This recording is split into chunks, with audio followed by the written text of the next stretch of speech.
بسم اللہ الرحمن الرحیم۔ وضو کے متعلق چند سوالات۔ سب سے پہلا سوال، کیا وضو واجب ہے یا مستحب ہے؟ تو اس کا جواب ہے کہ وضو نہ تو واجب ہے اور نہ ہی مستحب ہے، بلکہ چند اعمال اور دینی مقاصد کے لیے یہ واجب بھی ہو جاتا ہے اور مستحب بھی ہو جاتا ہے۔ دوسرا سوال، کن صورتوں میں وضو کرنا واجب ہوتا ہے؟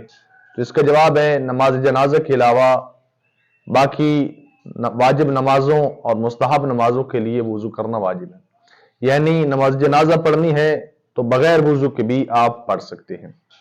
دوسرا، بھول ہوئے تشہد اور سجدے کو بجا لانے کے لیے وضو کرنا واجب ہے۔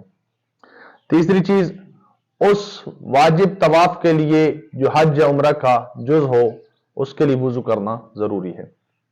چوتھا، کسی نے وضو کرنے کی یا ہمیشہ وضو میں رہنے کی قسم کھائی ہو، عہد کیا ہو یا منت مانی ہو۔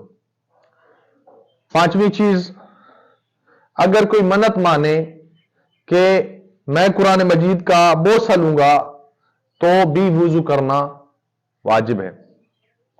نجس شدہ قرآن کو دھونے کے لیے یا اٹھانے کے لیے وضو کرنا ضروری ہے، لیکن اس صورت میں اگر وضو کرنے میں اتنا وقت لگ رہا ہو کہ جس سے قرآن مجید کی بے حرمتی ہوتی ہو تو پھر تیمم کر کے قرآن کو اٹھا لے، یعنی نجس جگہ سے۔ اگر تیمم کا وقت بھی یہ ثابت کرتا ہو کہ اگر تیمم کرے گا تو قرآن کی بے حرمتی ہوگی، تو اس صورت میں وضو اور تیمم کے بغیر قرآن کو اٹھا سکتا ہے، ورنہ نجس شدہ قرآن کو بھی اٹھانے کے لیے وضو کرنا واجب ہے۔ اللہم صلی علی محمد و آل محمد۔